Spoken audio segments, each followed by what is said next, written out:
This is the pirate ship dialogue session number 3, part 29, Shadowrun Hong Kong. Extended content.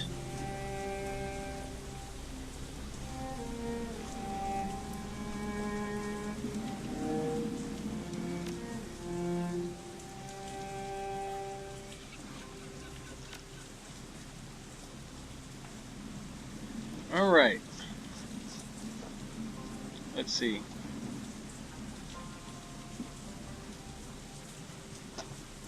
High rate of fire and reliability. Oh, that's the special pistol that the agent had.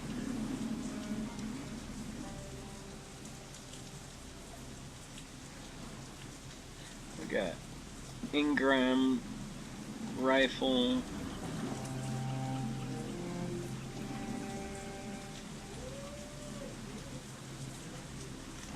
Requires 7 ranged combat. An assault shotgun with a burst fire function. Craziest part about that shit is it's got a 12 round magazine, so you can do it twice and then fire twice normally. Ares assault rifle that incorporates high velocity firing mechanism.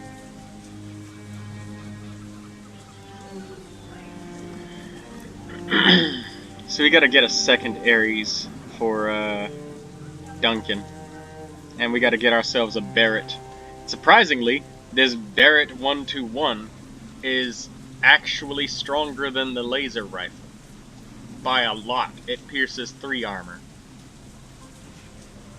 I'm gonna sneeze.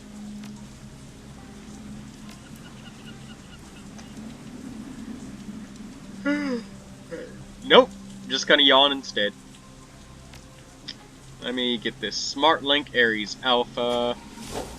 Prototype sniping laser, sell that. Fairlight Excalibur. Because we can't give it to Isobel. And this prototype sniping laser, it's got 5 less in the magazine. And it pierces 1 less armor. But it does light enemies on fire. That's something the next sniper doesn't do. But piercing the extra armor and having the bigger magazine is very useful for us.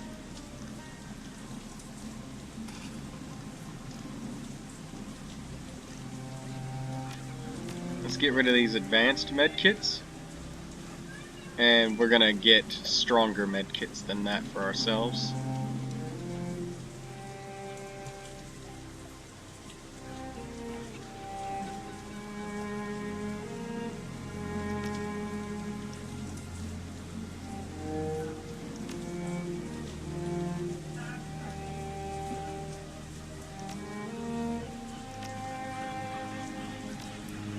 Okay, so let's stop for a second. Oh no, no, stop. We need 8 ranged combat for that rifle. So let's spend some karma. Oh, and by the way, because our cyberware is enhancing the quickness and ranged combat and stuff, it's only gonna take us 6 points for each upgrade instead of 8 or 9, because we're upgrading the lower end.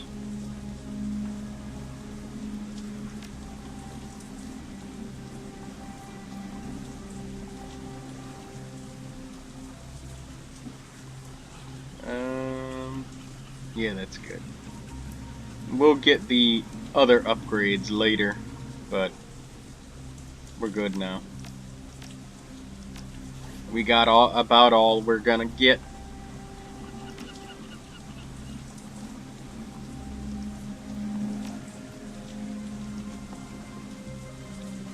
About all we're gonna get. Alright, let's see see the special stock again.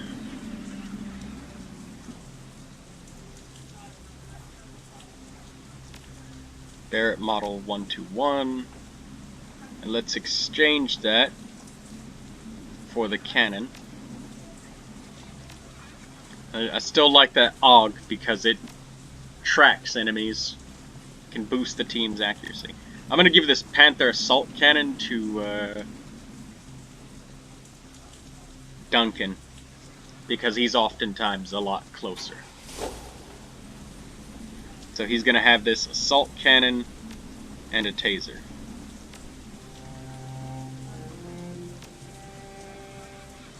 Anything else? Yeah. Guns and grenades. Grenades.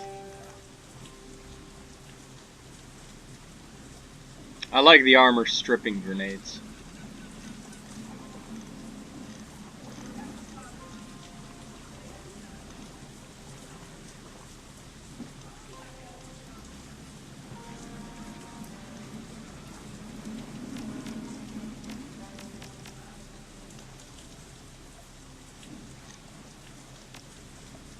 $1,000 yuan. That's a couple of grenades. We got 4 revives and plenty of medkits.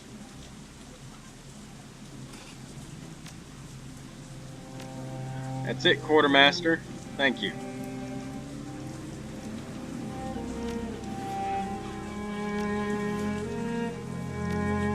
Really like that Ares HVAR.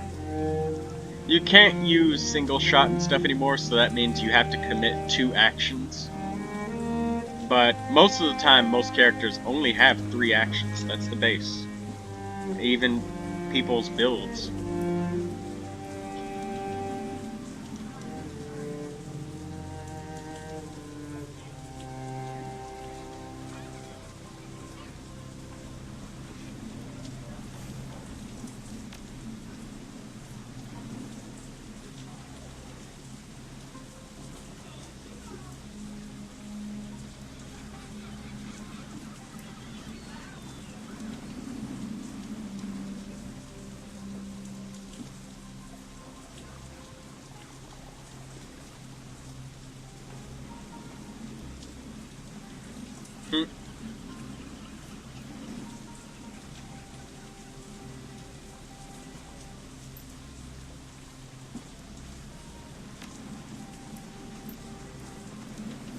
She wants some coffee really badly. That caffeine addiction, man, it will sneak up on you, I'm telling you.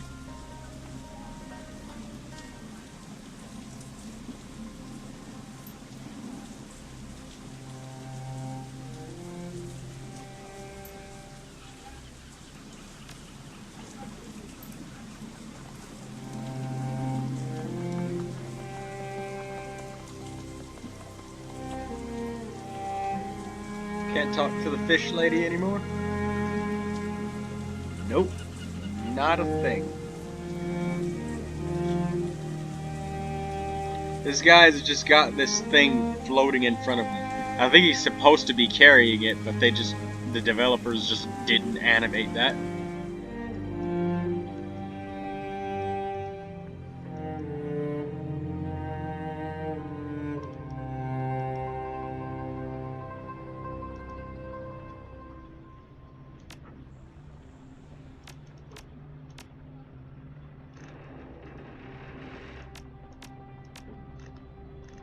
Premium medkits, platinum revives.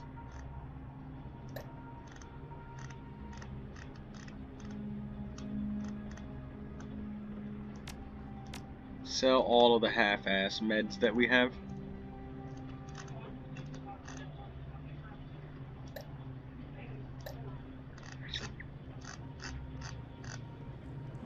You have to think from a finite perspective.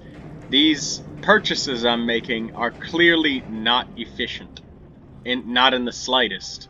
It'd be a lot more efficient to just use what we have and save our money and keep going. But that's not what we're gonna do.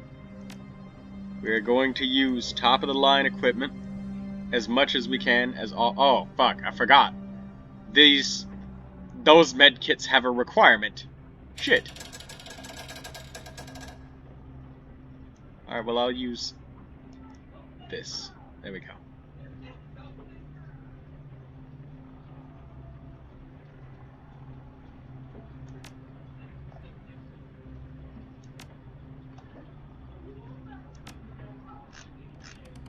Sell you that half-ass dock wagon trauma kit we threw away. There we go.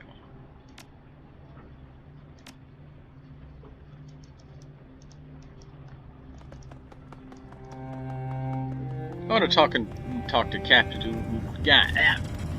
Utama again.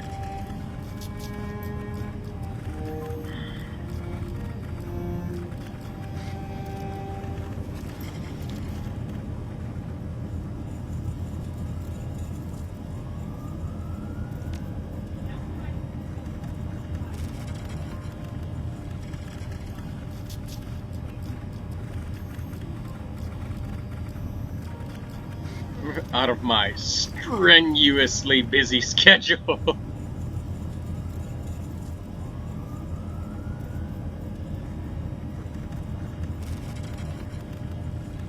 Yeah, you know, where are the parrots? Birds. I hate birds.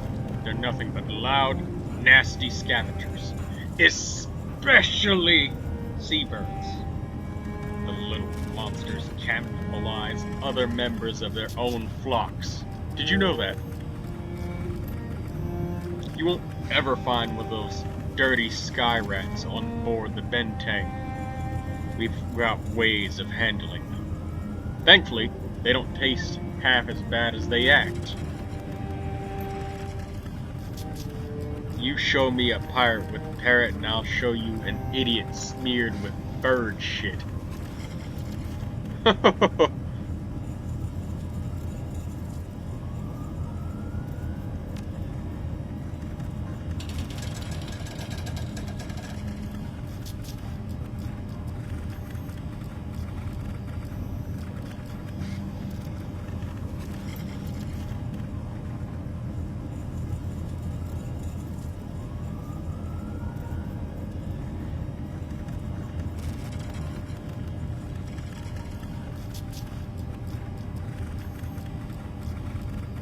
Wouldn't sea runners be more appropriate for what you do?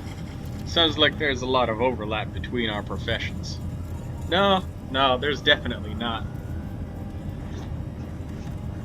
There's enough differences between a pirate and a Shadowrunner. Ever meet any pirates who don't like the ocean?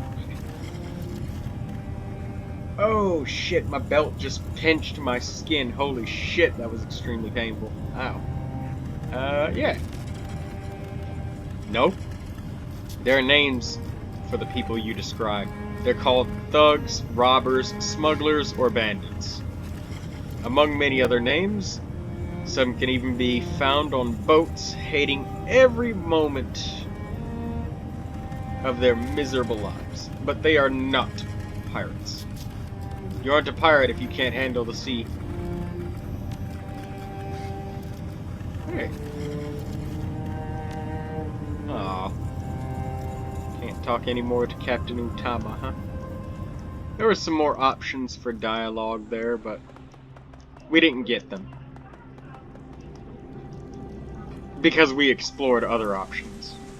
Perhaps if we do another mission, we may have more to say to her. I like Captain Utama. Utama has this air of, respect me, or I'll fucking end you. At the same time, she's also pretty cool. Pretty easygoing.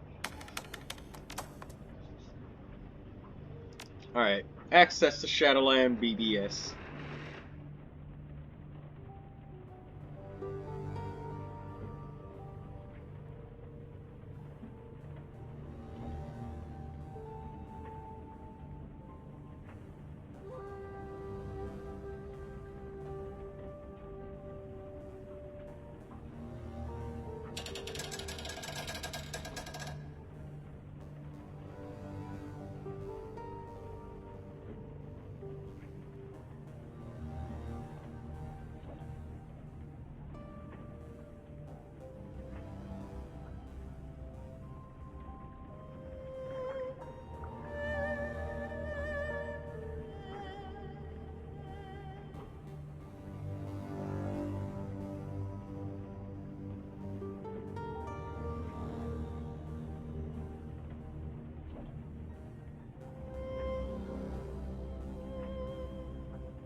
Some dude stuck in a fucking pipe, and he had the bad idea of everybody else cutting him in the pipe. To explain what would happen, water pressure. Enough said.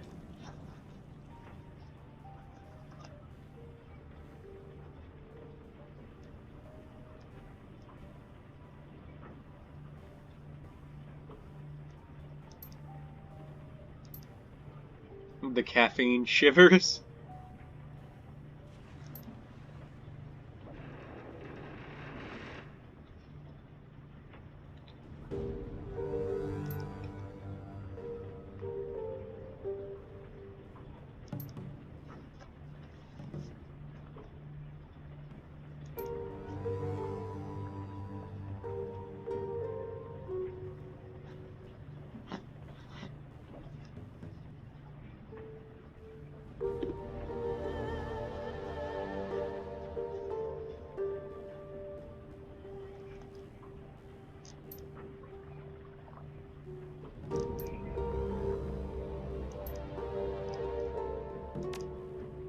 More police files.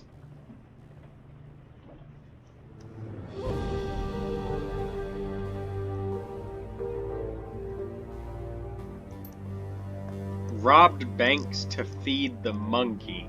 What?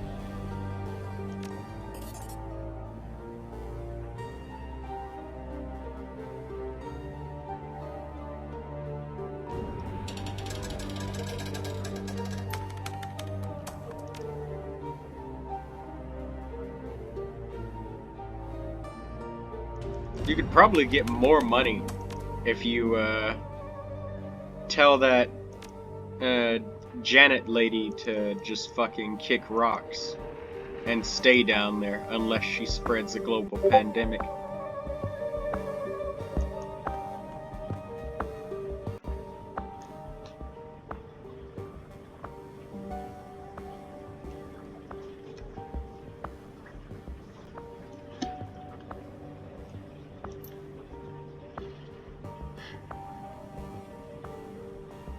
How can you stand the smell in here? Ugh!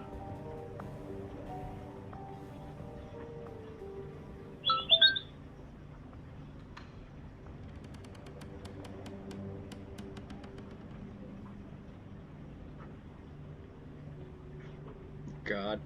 McAfee trying to send me ads through email, and I have to unsubscribe from them. McAfee is just, oh God. They passively aggressively threaten you, just say, all of this horrible shit's happening. Good thing you have us to protect you, huh?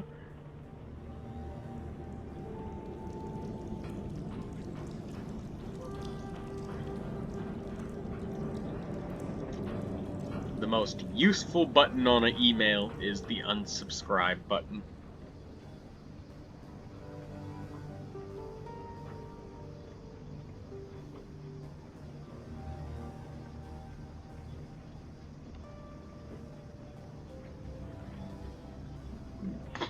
Excuse me.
I'm thankful that you allowed Janet Tang to live. It would have been within your rights to kill her, of course. She obstructed us at every turn. We have to put others to the sword. We've put others to the sword for much less. Yes, we have, but Janet Tang was a very useful woman. Very, very useful. It would have been... It would have been very wasteful to waste that gray matter. So, yeah. All that being said, she remains a brilliant scientist and a contributor to the advancement of human knowledge. I take comfort in knowing that she will continue to do so. Yeah, it's not gonna stop the advancement. They're just gonna rebuild. I covered that a lot in the previous episode about how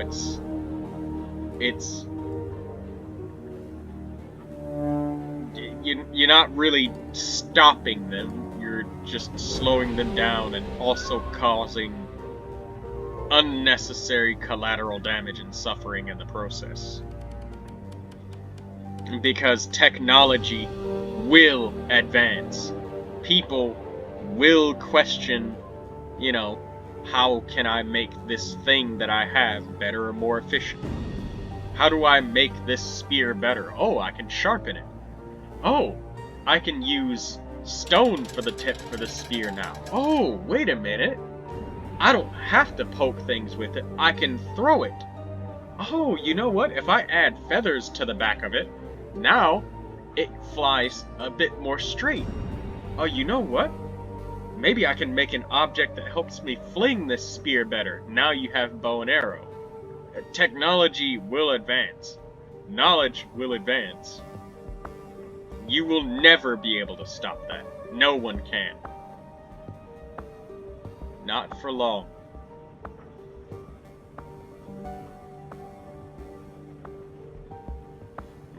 Hell, and you want proof of that, look at the Dark Ages, alright? Where thought and science, or any participation of it, was considered blasphemy and you'd against God, and you'd be executed for it.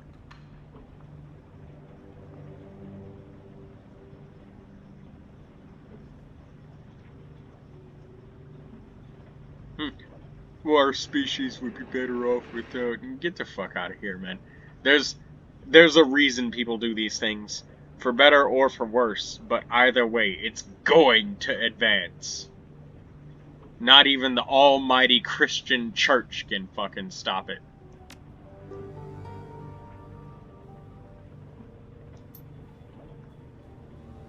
They can slow it down, though. And they can be very annoying. In the name of God! Crusade!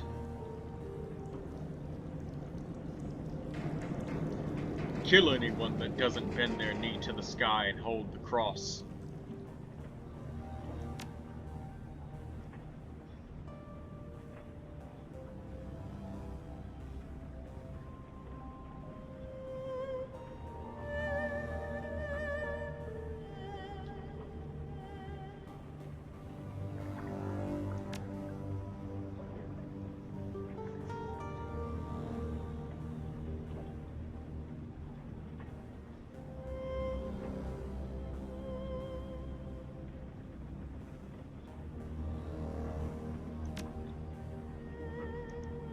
Goodbye, Rector. Hey, got you.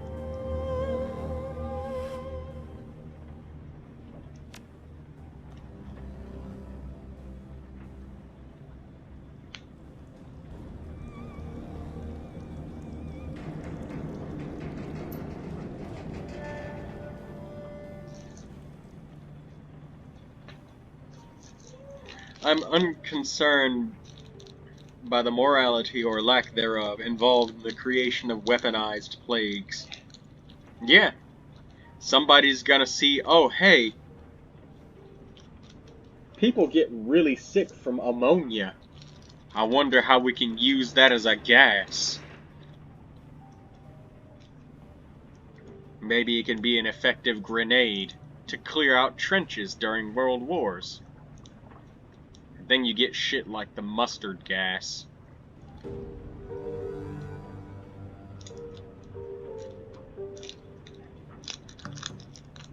And then you start to get nuclear bombs. Nagasaki and Hiroshima. I wonder if those places are still uninhabited by people. Nagasaki and Hiroshima. I'm gonna look that up right now.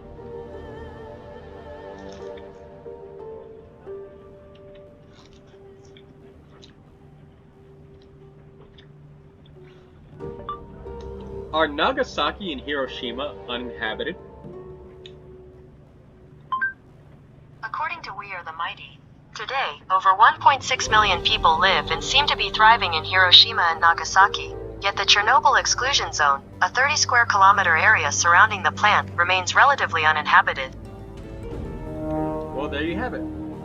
Today, over 1.6 million people live and seem to be thriving in Hiroshima and Nagasaki.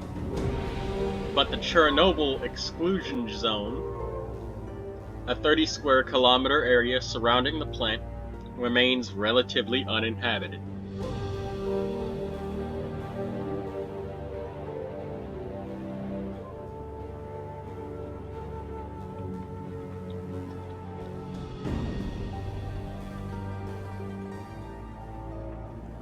Alright, well.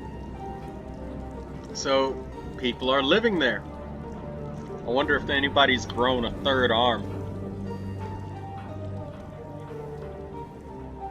So, I'm unconcerned by the morality or lack thereof involved in the creation of weaponized plagues. Their creation is dangerous, short-sighted, and not worth the trouble, but every mega corporation does such things. Shiaways is hardly alone in this, or in having a manager so foolish as to use one to obtain a favorable quarterly review. Exactly. You know what it isn't anymore? My problem. It will be our problem, though, if it does get if a global pandemic is created from this coronavirus being spread across the planet, though. So that is that is a very, very, very horrible thing.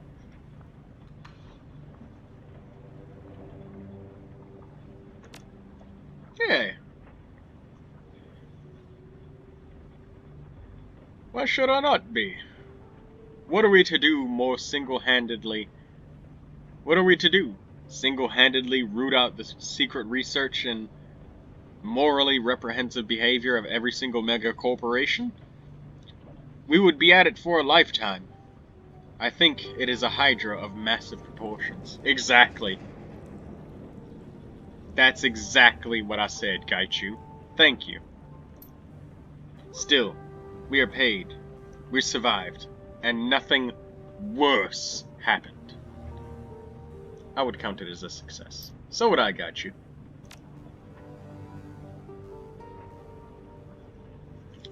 Not especially after our battle. I made the decision not to dwell on the earlier parts of my life. If killing my former comrades is what it took to free myself, I would do them a disservice to undermine their sacrifice. Gaichu folds his arms over his chest.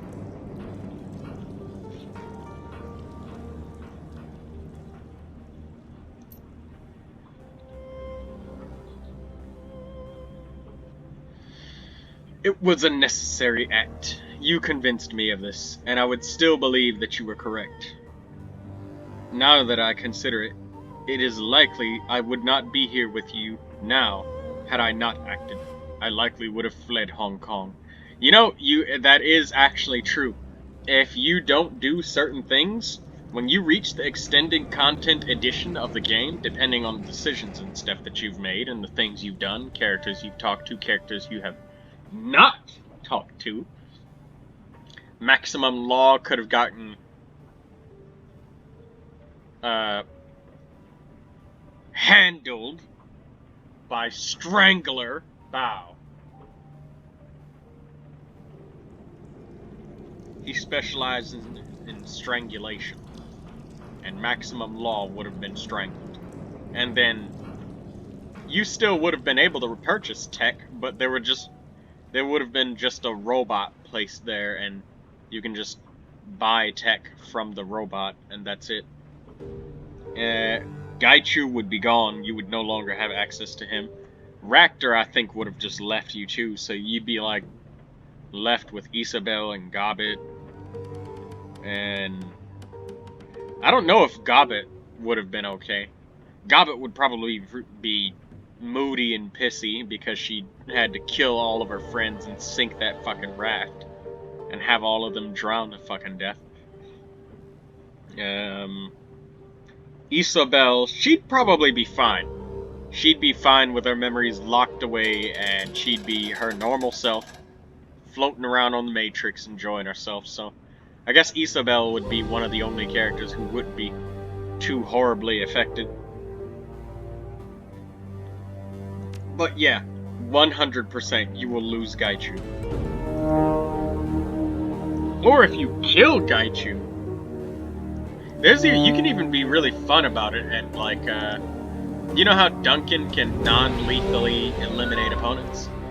Well, if you do that to Gaichu, and like bring him to the Wampo and elders, and then you kill the other elders, or even just prove Gaichu innocent after you've knocked him out and stuff, he'll question you.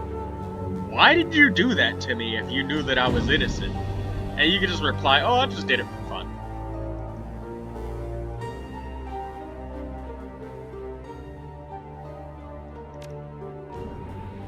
You mean that one where I was stuck on the Dowager Empress? Yep, I remember that. Boring as shit.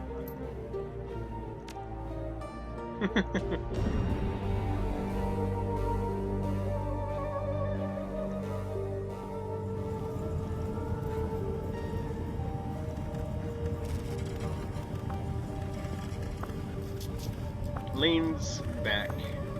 Can't talk now, Itchy. I'm real busy.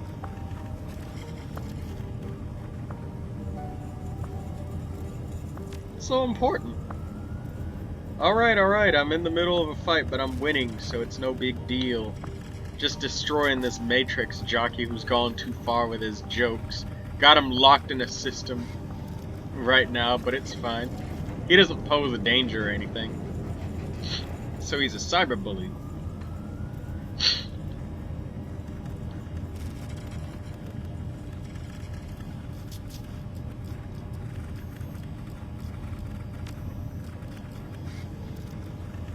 Yeah, sure, whatever. He's been harassing good people for weeks, so the punishment is completely warranted. Now I've got to get back to it, or he'll break free from my torture program. And torture? What the fuck? You said it wasn't dangerous. Enough said. He's all yours. Get back to it. Yeah, fucking torture that cyberbully, alright? You wanna fucking troll people over the internet? Alright, well, I'm gonna fucking probe your brain juices and fuck up your mind.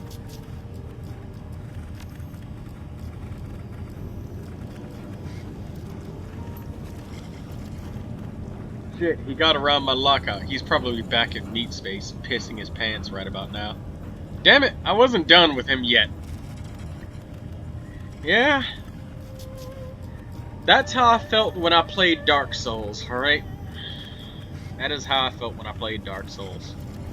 I'd like to go into the arena with, you know, my characters, and I'd have the Dragon Greatbow, and I'd knock the person down, and then they would always, like, or not always, about 90, 85% of the time, they would back up into their little room before they could get out, and I would specifically find the motherfuckers who are trying to level themselves perfectly so. In Dark Souls 2, I think people did this shit, where they'd speedrun the game up to a certain point and find a ring where it makes it so you don't gain souls anymore, so your soul memory doesn't increase. So what they would do is they'd run through the whole game, get all their equipment up to plus like 15 or 20 or some shit, crazy upgrades, and have all of these enchantments and stuff, so they're really, really efficient and just barely meet the requirements for using their gear and builds. And they would pick on low-level people. So what I would do is, I would search for these people. If the person was, you know, around their level, and you can tell when you can tell if you're a Dark Souls player, you can tell. You know what I'm talking about. I would trap them in the fucking room, because, well, every time they stood up, you know, I'd have the great bow and I'd pull the arrow, and then they just roll away and stand back inside the room across the bridge. So once I got to their room entrance, I would use Acid Surge, and so many of those players who do those min-max super low level optimizations, well, the thing is, you have to pay souls to repair your armors and stuff. So their soul memory must increase to do the simplest things of repairing. But here's the problem. If it breaks entirely and they have to repair a lot of gear, that's gonna increase their soul memory from every repair that they do, and it's gonna force them to be in a much more appropriate level bracket for the people that they're facing. Either that, or they have to play through the entire game again, get that same gear that I broke, and get more copies of it, and then farm to grind all of the Titanite and stuff to get it back upgraded again. Because those players, they would use shit like repair powder and whatnot so they don't have to farm souls. But repair powder can't replenish completely destroyed equipment. So when I use Acid Surge, I'd use it 1, 2 times, maybe 3, and then they'd try to roll to get out of the room, but I would block the doorway with Havel's Great Shield, and I would hold it with both hands so they can barely do any stamina damage. And if they tried to shield break, I'd just roll into them. But I was fat enough to the point where I could block the whole doorway. So then it got to the point where I wanted to kill them slowly, but not too fast. So I'd also mix in a couple of poison mists, so they would just get all of their armor and weapons destroyed and broken, and they can't repair them. And another really popular thing of people who did min-max builds was a dragon ring. It was really popular because it increased health, stamina, and carrying weight, so it increased a lot of things. But the problem with that ring was it was very delicate. It had only maybe like 10, 20 durability, whereas other rings, normal rings, have like 50, 100, or 80. So it's very brittle. So it would get broken, and because their weight capacity would drop, they would immediately start fat rolling because they're overweight now. And I've broken their equipment. So it was a very, very tactical and effective way of destroying their build. You destroy that ring, and now they're fat rolling, their stamina isn't recovering quickly, they can't recover the stamina to attack my shield enough times to get out of the goddamn room. So they're just blocked in there with their armor torn off, butt naked, sword and shield broken, and they're being poisoned to death slowly. But I wasn't done there. No, I wasn't done there. I wanted to make them suffer like they made other players suffer. So what I would do is, if I noticed that they were starting to give up and just let the poison kill them, I would drop a pyromancy called Warmth, which would heal them back up, and then I would beat the shit out of them in the corner with a greatsword until they have almost no HP left. Roll back, lay down another Warmth, heal them up, break their equipment again with Acid Surge and Poison, and just watch them use up all their healing items and die slowly. They deserve to be treated like that. They deserve what they've done to other people. And I laughed every fucking time I did it. It was funny as shit. The amount of rage and hate mail that I got from that. The days of being a Dark Souls 2 player. I love it. Other people hated it. But justice was served most of the time. There were a couple of times where I wasn't sure whether or not the person was a min-maxer, but because, you know, they played with the skills of a seasoned veteran PvP player. But then they'd do weird shit sometimes, like go for a random guard break, or they'd have weird equipment that's not optimized. As I said, if you play the game a lot, you can look at people and tell.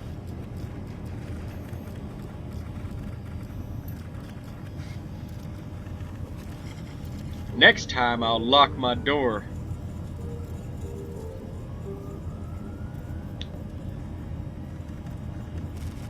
That's all for now, see ya. No, I'm kidding. What about that last run? Well, it was scenic.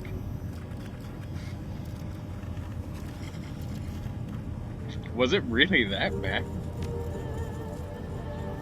No, it wasn't. I think I'm just still processing what happened. Between you and me, those people, those prisoners, they got to me. I can't imagine what it'd be like to sense their auras and feel their pain. Gaichu was able to sense them too.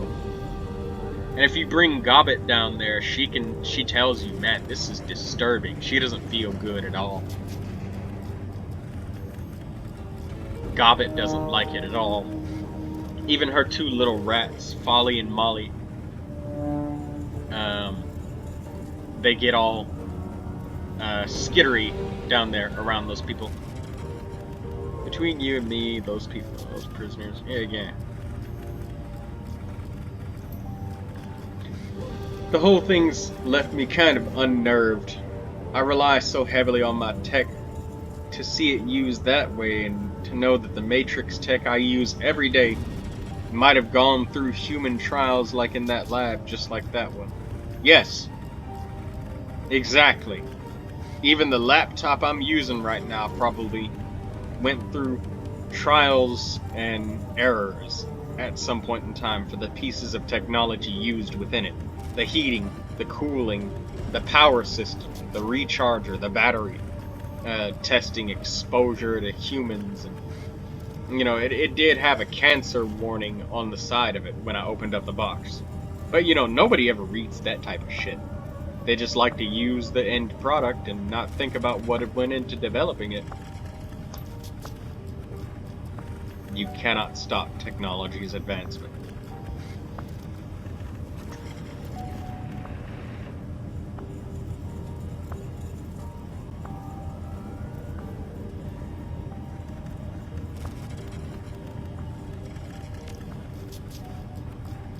You ever get bored?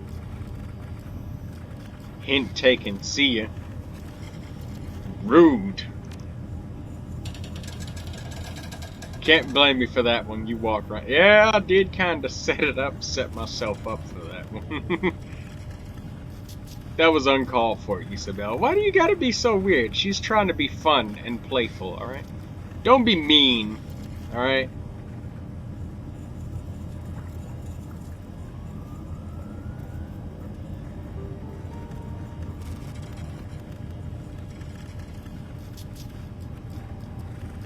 Yeah, you're right. I did walk into that.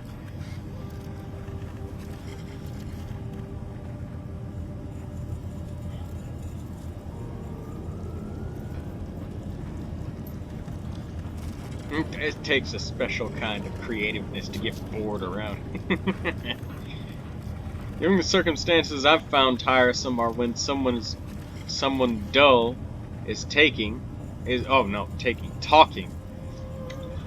I gotta wet up my lips, man.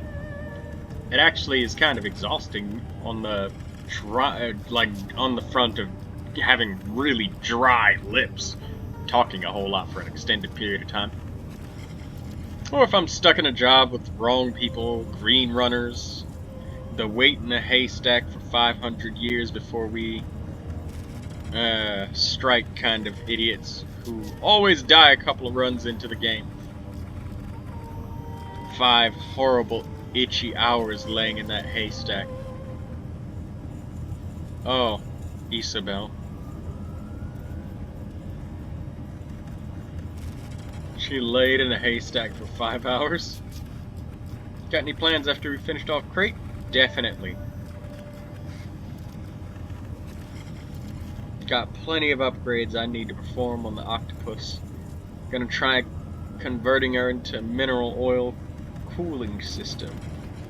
It's the new hotness on the boards.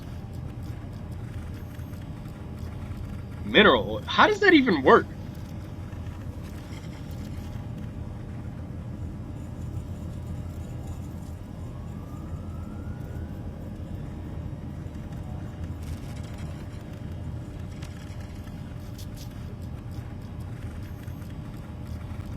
See you, Isabel.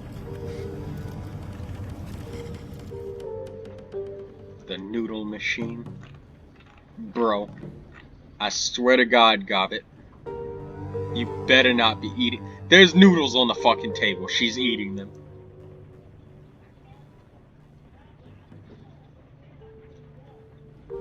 Drinking the pirate's 90 proof desperation beverage and waiting patiently to get back on solid ground. Yeah. What do you think of that restaurant? Well, I wasn't there, so, no. I've got nothing. Exactly. Excuse me. Madness and folly are fine.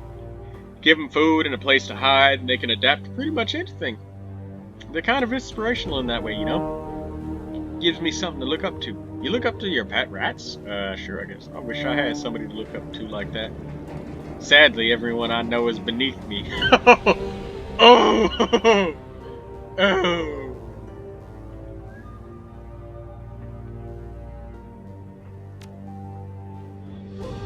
You keep telling yourself that, superior being. Inflate that ego. Me? I don't need to puff myself up to be happy. Ah! I love Gobbit. Gobbit's so cool.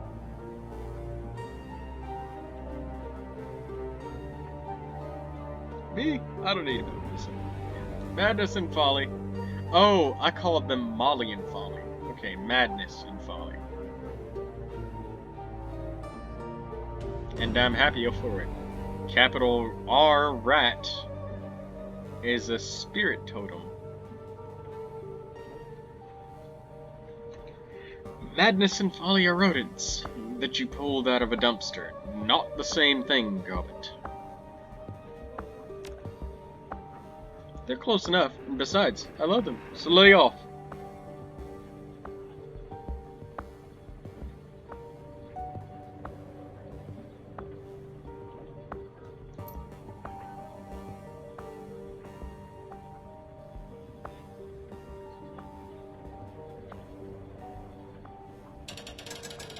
Wow, it just bit her.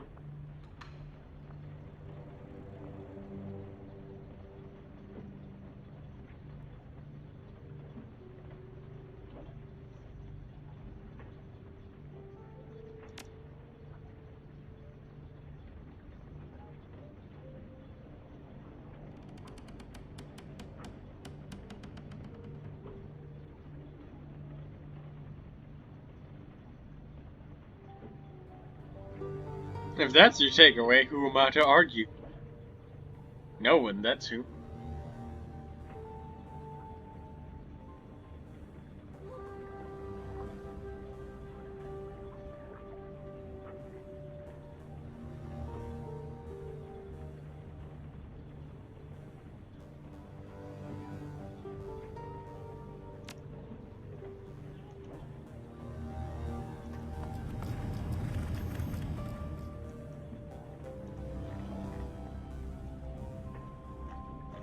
I think that's everyone. Is it? With the doctor, let me make sure there's nothing there.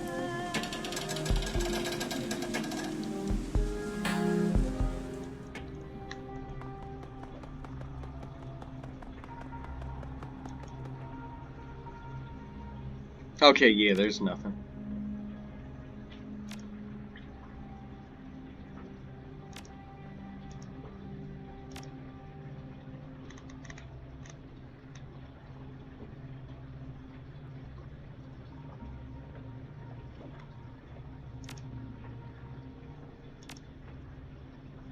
This synthecardium that you can get,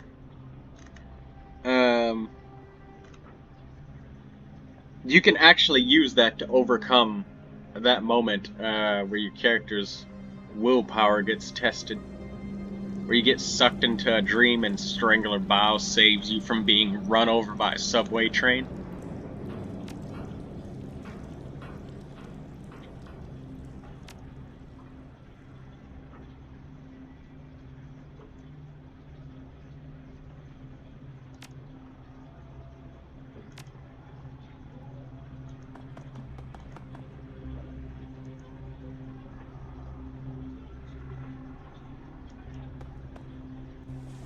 Alright, I think that's about it for this dialogue session. A good chunk of it was me actually talking this time.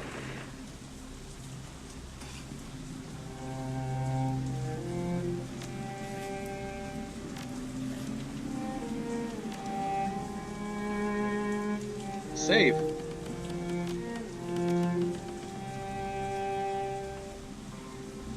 Thank you, everybody.